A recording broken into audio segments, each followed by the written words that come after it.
Hello दोस्तों, स्वागत है आप सभी का आपके ही चैनल मैथ्स विद गबरू में। तो यार आज हम डिस्कस करेंगे अनबैलेंस्ड फोर्सेस के बारे में। हमने लास्ट क्लास में बैलेंस्ड फोर्स के बारे में पढ़ लिया था और बैलेंस्ड फोर्स के इफेक्ट भी पढ़ लिए थे।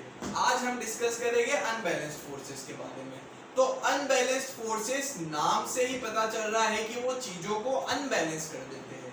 अनबैलेंस कर देते हैं मतलब कि भाई अगर कोई ऑब्जेक्ट है और उस पे दो या दो से ज्यादा फोर्सेस लग रहे हैं, किसी भी ऑब्जेक्ट पर अगर दो या फिर दो से ज्यादा फोर्सेस लग रहे हैं और अगर उसकी स्टेट ऑफ रेस्ट में या फिर स्टेट ऑफ यूनिफॉर्म मोशन में चेंज आ रहा है तो हम उसको कहेंगे अनबैलेंस्ड फोर्सेस। भाई अगर कोई ऑब्जेक्ट है, लेट्स सपोज अभी वो रेस्ट पर पड़ा है और अगर उस पे दो या दो से ज्यादा फोर्सेस एक साथ लगते हैं और वो रेस्ट से हटके मोशन में आ जाता है तो हम उन फोर्सेस को कहेंगे अनबैलेंस्ड फोर्सेस। या फिर अगर कोई ऑब्जेक्ट चल रहा है एक यूनिफॉर्म वेलोसिटी 10 मीटर पर सेकंड से और हम इस ऑब्जेक्ट पर दो या दो से ज्यादा फोर्सेस एक साथ लगा देते हैं और उन फोर्सेस के कारण क्या होता है कि इस ऑब्जेक्ट की वेलोसिटी में चेंज आ जाता है, तो ऐसे फोर्सेस को हम कहेंगे अनबैलेंस्ड फोर्सेस। ठीक है, तो अनबैलेंस्ड फोर्सेस क्या होते हैं? अगर कोई दो या दो से ज्यादा फोर्सेस किसी ऑब्जेक्ट पे लगे और उन फोर्सेस के कारण उनकी स्टेट ऑफ रेस्ट या फिर स्टेट ऑफ यूनिफॉर्म मोशन में चेंज आ जाए तो हम क्या कहेंगे? उन फोर्सेस को अनबैलेंस्ड फोर्सेस कहेंगे। तो अनबैलेंस्ड फोर्सेस की डेफिनेशन क्या हो जाएगी? when two or more forces acts on objects simultaneously, मतलब एक साथ, and if it brings change in state of rest or uniform motion of an object then they are called unbalanced forces। तो definition पढ़ लो, when two or more forces acts on object simultaneously such that they cause change in state of motion, change in its state of motion or rest, then they are called unbalanced forces। ठीक है, कि अगर किसी दो या दो से ज्यादा फोर्सेस के लगने के कारण ऑब्जेक्ट के स्टेट ऑफ रेस्ट में चेंज आ जाता है या फिर स्टेट ऑफ यूनिफॉर्म मोशन में चेंज आ जाता है तो उन फोर्सेस को कहेंगे हम अनबैलेंस्ड फोर्सेस। एक बार इसकी डेफिनेशन लिखो, फिर हम इफेक्ट ऑफ अनबैलेंस्ड फोर्सेस देखते हैं। ठीक है, स्क्रीनशॉट ले लो इसकी। हाँ भाई, अगला topic effect of unbalanced forces. कि भाई अनबैलेंस्ड फोर्सेस अगर तुमने लगा दिए किसी ऑब्जेक्ट के ऊपर तो उसका इफेक्ट क्या आएगा? तो भाई इफेक्ट उसकी डेफिनेशन से ही निकाल लेते हैं कि अगर कोई ऑब्जेक्ट शांति से बैठा हुआ है मतलब रेस्ट पर है और तुमने उसके ऊपर अनबैलेंस्ड फोर्स लगा दिया तो भाई वो ऑब्जेक्ट जो है ना वो मोशन में आ सकता है, वो मोशन में आ सकता है। मैंने ऐसा क्यों बोला कि वो मोशन में आ सकता है? क्योंकि उसके मास के ऊपर भी डिपेंड करता है। एक छोटा सा बच्चा आकर एक बहुत बड़े पत्थर के ऊपर भले ही अनबैलेंस्ड फोर्स लगा दे लेकिन वो क्या होगा, उसको मूव नहीं करा पाएगा। हाँ, उसके ऊपर फ्रिक्शन लग जाएगा, वो बात अलग है। तो वो चीजें डिटेल में आ गई। अभी के लिए तुम इतना मान लो कि अगर कोई ऑब्जेक्ट है उसके ऊपर मैं अनबैलेंस्ड फोर्स लगा देता हूं तो वो ऑब्जेक्ट क्या आ जाएगा? वो मोशन में आ जाएगा। ठीक है, अगली चीज कि अगर कोई ऑब्जेक्ट ऑलरेडी मूव कर रहा है, अगर कोई ऑब्जेक्ट ऑलरेडी मूव कर रहा है और हमने उसके ऊपर अनबैलेंस्ड फोर्स लगा दिया तो उसके कारण क्या होगा? उसकी वेलोसिटी में चेंज आ जाएगा, ऑब्जेक्ट की वेलोसिटी में चेंज आ जाएगा। भाई अगर तुम्हारा छोटा भाई 10 मीटर पर सेकंड से साइकिल पे मूव कर रहा है तो तुम उसको या तो खींचकर रोक सकते हो या फिर धक्का दे सकते हो। दोनों ही केस में जब तुमने उसके ऊपर फोर्स लगाया तो या तो उसकी वेलोसिटी बढ़ रही है या फिर कम हो रही है। ठीक है, तो ये दोनों इफेक्ट है अनबैलेंस्ड फोर्सेस के, इसको एक बार नोट डाउन कर लो। हाँ भाई, अगला टॉपिक है हमारा Newton's first law of motion. कि Newton's first law of motion क्या कहता है? तो देखो भाई, ये क्या कहता है कि अगर कोई ऑब्जेक्ट रेस्ट पर पड़ा है या फिर किसी कांस्टेंट स्पीड के साथ मूव कर रहा है, तो अगर या तो तुम्हें उसको रेस्ट से मोशन में लाना है या फिर तुम्हें उसकी स्पीड चेंज करनी है, तो तुम्हें उसके ऊपर एक अनबैलेंस्ड फोर्स लगाना पड़ेगा। अगर तुमने उसके ऊपर अनबैलेंस्ड फोर्स नहीं लगाया तो अगर वो रेस्ट पर पड़ा है तो जिंदगी भर रेस्ट पर ही पड़ा रहेगा। या फिर अगर वो 10 मीटर पर सेकंड से मूव कर रहा है और तुमने उसके ऊपर अनबैलेंस्ड फोर्स नहीं लगाया तो वो 10 मीटर पर सेकंड से ही मूव करता रहेगा। ठीक है, चाहे जिंदगी भर वो चलता रहे लेकिन वो रुकेगा नहीं जब तक तुम उसके ऊपर अनबैलेंस्ड फोर्स नहीं लगाओगे। तो तुम बोलोगे भैया यार, अगर मैं किसी गाड़ी को 10 मीटर पर सेकंड से धक्का देके छोड़ देता हूं तो वो थोड़े टाइम में रुक क्यों जाती है? क्योंकि भाई तुम वो प्रैक्टिकली कर रहे हो। प्रैक्टिकल लाइफ में एक फ्रिक्शन फोर्स नाम की चीज होती है जो तुम 11th में डिटेल में पढ़ोगे। वो क्या करती है, उसके ऊपर फोर्स लगा देती है और उसको रोकती है।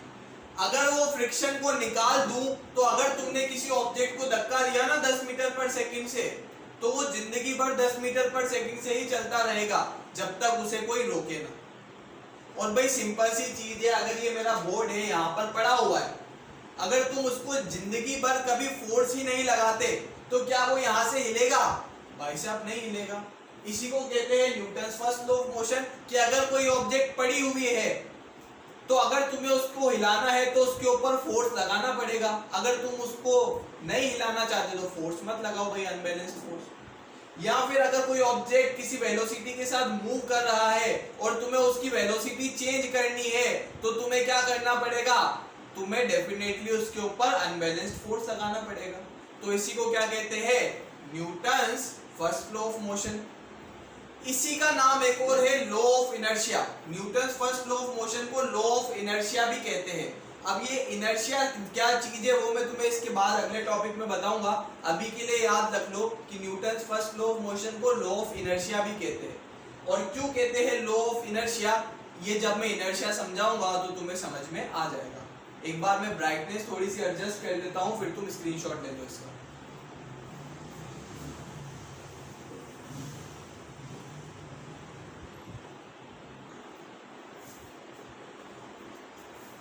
हाँ भाई, अब हमारा अगला टॉपिक है इनर्शिया, कि इनर्शिया क्या होता है। इनर्शिया की डेफिनेशन तुम यहां से देख लेना। It is the tendency of the body to oppose the change in its state of motion और रेस्ट। मैं तुम्हें इसको समझा देता हूं कि मतलब क्या होता है। कि अगर कोई ऑब्जेक्ट रेस्ट पर पड़ा है ना, तो वो क्या चाहेगा कि मैं जिंदगी भर रेस्ट पर ही पड़ा रहूं, और जब तक उसके ऊपर कोई फोर्स ना लगे ना तो वो रेस्ट पर ही रहेगा, और लगने के बाद भी वो रेस्ट पर रहने की कोशिश करेगा, मतलब उस फोर्स को अपोज करेगा। तो इस अपोज करने को कहते हैं हम इनर्शिया। समझ में आया कि भाई अगर कोई ऑब्जेक्ट रेस्ट पर पड़ा है तो वो क्या चाहेगा कि मैं जिंदगी भर आराम से रेस्ट पर ही पड़ा रहूं, और जब तक कोई फोर्स ना लगेगा ना तो वो रेस्ट पर ही रहेगा, लेकिन लगने के बाद भी वो अपोज करेगा। तो इस अपोज करने वाली चीज को ही कहते हैं इनर्शिया। या फिर अगर कोई ऑब्जेक्ट 10 मीटर पर सेकंड से चल रहा है, क्या है, अगर कोई ऑब्जेक्ट 10 मीटर पर सेकंड से चल रहा है तो वो क्या कोशिश करेगा कि मैं जिंदगी भर 10 मीटर पर सेकंड से ही चलता रहूंगा। जब तक उसके ऊपर कोई फोर्स ना लगे तो वो चलेगा भी, और लगने के बाद भी वो अपोज करेगा कि नहीं भाई मैं तो 10 से ही चलूंगा, मेरी स्पीड को क्यों त्यागूं मैं। तो इस अपोज करने की चीज को कहते हैं हम इनर्शिया। और इनर्शिया क्या होता है? मास ऑफ बॉडी के डायरेक्टली प्रोपोर्शनल है। कैसे? भाई एक छोटा पत्थर है और एक बहुत बड़ा पत्थर है, तो छोटे पत्थर को हिलाने में तुम्हें ज्यादा मेहनत करनी पड़ेगी कि बड़े पत्थर को हिलाने में? ऑब्वियसली बड़े पत्थर को, क्योंकि बड़े पत्थर का इनर्शिया ज्यादा है तो वो भाई ज्यादा अपोज करेगा। तुमने बड़े पत्थर को फोर्स लगाया तो वो ज्यादा अपोज कर रहा है। क्यों? क्योंकि उसका इनर्शिया ज्यादा है, तो तुम उसको इजीली हिला नहीं पाओगे। वही छोटे पत्थर को तुमने थोड़ा सा फोर्स लगाया तो भाई उसका इनर्शिया कम है तो वो अपोज कम कर पाएगा, तो भाई वो इजीली मूव हो जाएगा। इनर्शिया को एक प्रैक्टिकल लाइफ के एग्जांपल से भी समझते हैं। ठीक है, कि भाई अभी लॉकडाउन चल रहा है तो तुम्हारे पास कुछ भी काम धंधा है नहीं करने को, तो तुम आराम से टीवी के सामने बैठ के नेटफ्लिक्स का बिंज वॉच कर रहे हो। ठीक है, तो क्या होगा कि अभी तुम्हें बिल्कुल भी उठने की इच्छा ही नहीं होगी। तुम क्या चाहोगे कि मैं आराम से रेस्ट पर ही रहूं, पूरे लॉकडाउन आराम से रेस्ट पर रहूं और मुझे कोई हिलाए ही नहीं। तुम्हारी मन की इच्छा तो यही है कि मुझे कोई भी हिलाए ही नहीं। तो ये तुम्हारा है इनर्शिया, क्योंकि तुम चाहते हो कि मैं रेस्ट पर हूं तो जिंदगी भर रेस्ट पर ही रहूं और मैं आराम से जिंदगी बिताऊं। ठीक है, या फिर एक और प्रैक्टिकल लाइफ का एग्जांपल समझते हैं, इससे तो तुम डेफिनेटली समझ ही जाओगे, श्योर 101% समझ जाओगे। ठीक है, लेट्स सपोज तुम और तुम्हारी गर्लफ्रेंड एक बार घूमने जाते हैं लॉन्ग ड्राइव पे। ठीक है, स्कूटी पे आराम से एक्टिवा पे घूमने निकलते हो। ठीक है, तो जैसे ही तुमने घूमना चालू किया, भाई साहब आधा घंटा हुआ, 1 घंटा हुआ, 1.5 घंटा हो गया, 2 घंटे हो गए, क्या तुम्हें कभी रुकने की इच्छा होगी? भाई साहब कभी नहीं होगी, कभी भी रुकने की इच्छा होगी नहीं और तुम चाहोगे भी नहीं कि रुकूं। क्यों? क्योंकि वो तुम्हारा इनर्शिया है। तुम चाहते हो तुम दोनों कि भाई हम तो ऐसे ही जिंदगी भर घूमते रहे और हमें कोई रोके ही नहीं। तो ये हो गया तुम्हारा इनर्शिया। तुम्हारे मन में तो भाई साहब एक गाना चल रहा होगा, और कौन सा गाना चल रहा होगा एकदम लाइव गा के सुनाता हूं मैं। फैन ऑफ कर लूं ताकि आवाज क्लियर रहे। हाँ भाई, तो तुम्हारे मन में कौन सा गाना चल रहा होगा सुनाओ। हंसते हंसते कट जाए रस्ते, जिंदगी यूं ही चलती रहे, खुशी मिले या गम बदलेंगे ना हम, चाहे ये दुनिया बदलती रहे। यही गाना चलेगा ना? बिल्कुल भाई साहब यही चलेगा। और ये क्यों चल रहा है? क्योंकि भाई तुम्हारा इनर्शिया है कि हम जिंदगी भर घूमते रहे। लेकिन भाई साहब जैसे ही फोर्स लगना चालू होगा, कौन सा फोर्स? कि लेट्स सपोज तुम्हारी मम्मी का फोन आ गया कि भाई साहब तेरी तो कोचिंग थी 5 से 6:30 बजे की, अभी हो गई है 7 और तू अभी तक घर पहुंचा नहीं, क्या हुआ भाई? तो भाई तुम फिर बनाओगे बहाना कि मेरी तो एक्स्ट्रा क्लास चल रही थी और एक्स्ट्रा क्लास चल रही थी इसलिए मैं हो गया हूँ लेट, और मम्मी खत्म तो हो गई है एक्स्ट्रा क्लास लेकिन अभी थोड़े से डाउट है तो 10 मिनट डाउट पूछ के आ जाओ। तो ये कर रहे हो तुम फोर्स को अपोज। तो इसको कहेंगे इनर्शिया कि भाई साहब 2 घंटे घूम लिए उसके बाद भी 10 मिनट और मांग रहे हो अपोज करने के लिए, इसको कहते हैं इनर्शिया। अब मुझे लगता है कि डेफिनेटली तुम्हें समझ में आ गया होगा। ठीक है, तो हम बढ़े आगे, बिल्कुल आगे बढ़ते। और इनर्शिया मास ऑफ बॉडी के प्रोपोर्शनल होता है। भाई कोई भारी आदमी है तो उसको हिलाना ज्यादा मुश्किल है रेदर देन किसी हल्के आदमी को। समझ में आया? कोई डाउट इसके अंदर? एक बार इसका स्क्रीनशॉट लो इनर्शिया का। हाँ भाई, अब हम पढ़ेंगे, ब्राइटनेस बहुत ज्यादा कम हो गई, 2 सेकंड।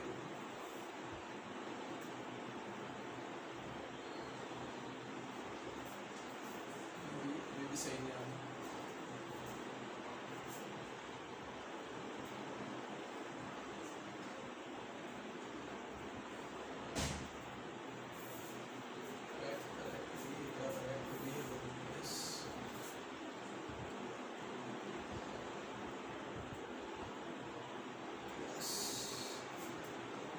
हाँ अब सही है ब्राइटनेस, हल्की हल्की, अब एकदम काले नहीं दिख रहे। ठीक है, वरना बहुत ज्यादा काले दिख रहे थे। वैसे ही काले हैं और ज्यादा काले दिखेगा तो दिक्कत हो जाएगी, बच्चे डर जाएंगे देख। ठीक है, types of inertia. Types of inertia 3 type के इनर्शिया होते हैं। Inertia of rest, inertia of motion और इनर्शिया ऑफ डायरेक्शन। ठीक है, inertia of rest, inertia of motion और इनर्शिया ऑफ डायरेक्शन। इन तीनों को हम डिटेल में डिस्कस करेंगे। चालू करते हैं इनर्शिया ऑफ रेस्ट से। तो इनर्शिया ऑफ रेस्ट क्या होता है कि अगर कोई ऑब्जेक्ट रेस्ट पर पड़ा है तो वो क्या करेगा? वो यही कोशिश करेगा कि मैं जिंदगी भर रेस्ट पर ही पड़ा रहूं। और अगर कोई फोर्स उसके ऊपर लगता भी है तो वो क्या करेगा, उसका अपोज करेगा। इसी चीज को कहते हैं हम इनर्शिया ऑफ रेस्ट। ठीक है, इनर्शिया ऑफ रेस्ट का हम एग्जांपल देखते हैं।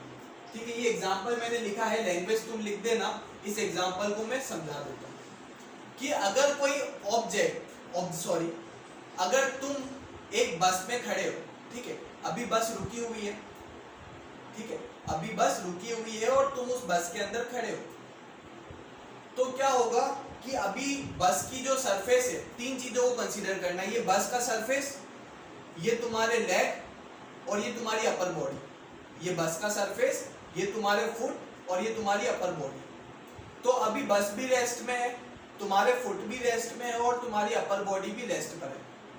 ठीक है, लेकिन अगर जैसे ही बस मूव करना चालू करती है, मोशन करना चालू करती है, तो तुम्हारी जो ये है ना बस, वो तो मोशन में आ गई और तुम्हारे फुट जो है वो बस के साथ कनेक्टेड है, तुम्हारे फुट बस के साथ कनेक्टेड है, तो वो भी मोशन में आ जाएगी। लेकिन जो तुम्हारी अपर बॉडी है ना, वो क्या है, रेस्ट में थी, तो वो अपोज करेगी, वो बोलेगी कि भाई नहीं, मैं तो मोशन में कैसे हूं, मैं तो रेस्ट में थी, रेस्ट में ही रहूंगी। तो लेट सपोज अगर तुम्हारे पांव आगे चले गए और तुम्हारी बॉडी पीछे आ गई, तो तुम पीछे की डायरेक्शन में गिरोगे। लेट सपोज अभी बस खड़ी है, तो तुम्हारे फुट भी रेस्ट में और बस की सरफेस भी रेस्ट में। जैसे ही बस की सरफेस मोशन में आई तो तुम्हारे फुट भी मोशन में आ गए, लेकिन तुम्हारी अपर बॉडी क्या चाहती है कि मैं तो रेस्ट में ही रहूं, तो क्या होगा, तुम्हारे फुट आगे चली जाएगी और तुम ऐसे पीछे की डायरेक्शन में गिरोगे। इसको कहते हैं फॉल इन बैकवर्ड डायरेक्शन। ठीक है, इसका स्क्रीनशॉट लो।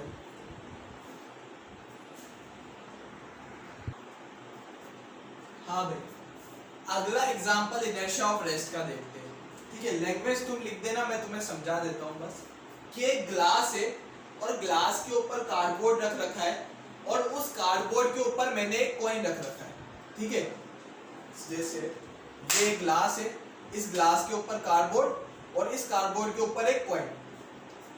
तो मैं जैसे ही कार्डबोर्ड को एक ऐसे मारूंगा ना, हिट करूंगा, तो क्या होगा कि कार्डबोर्ड तो भाग जाएगा और कॉइन जो है ग्लास में गिर जाएगा। ऐसा क्यों होता है, क्योंकि भाई कॉइन तो रेस्ट में है, तो वो इनर्शिया के कारण रेस्ट पर ही रहना चाहेगा, तो कार्डबोर्ड तो चले जाएगा, लेकिन कॉइन अपनी जिद पे अड़ा हुआ है कि मैं तो खड़ा रहूंगा। तो खड़ा तो रह रहा है, लेकिन नीचे से जैसे ही सरफेस चली गई तो वो नीचे खाई में गिर जाएगा। अभी तुम खड़े हो गए हो, लेट सपोज तुम्हारे नीचे से कोई धरती खींच ले, तो क्या होगा, तुम खाई में गिर जाओगे भाई साहब। तो सिमिलरली क्या हुआ कि ये अपने इनर्शिया ऑफ रेस्ट के कारण यहीं पे रुका रह गया, लेकिन नीचे वाला कार्डबोर्ड आगे चले गया, तो ये नीचे ग्लास में गिर गया। बस इजी सा एग्जांपल, इनर्शिया ऑफ रेस्ट के एग्जांपल खत्म हुए। अब हम नेक्स्ट इनर्शिया ऑफ मोशन पे चलते, इसका स्क्रीनशॉट ले लो।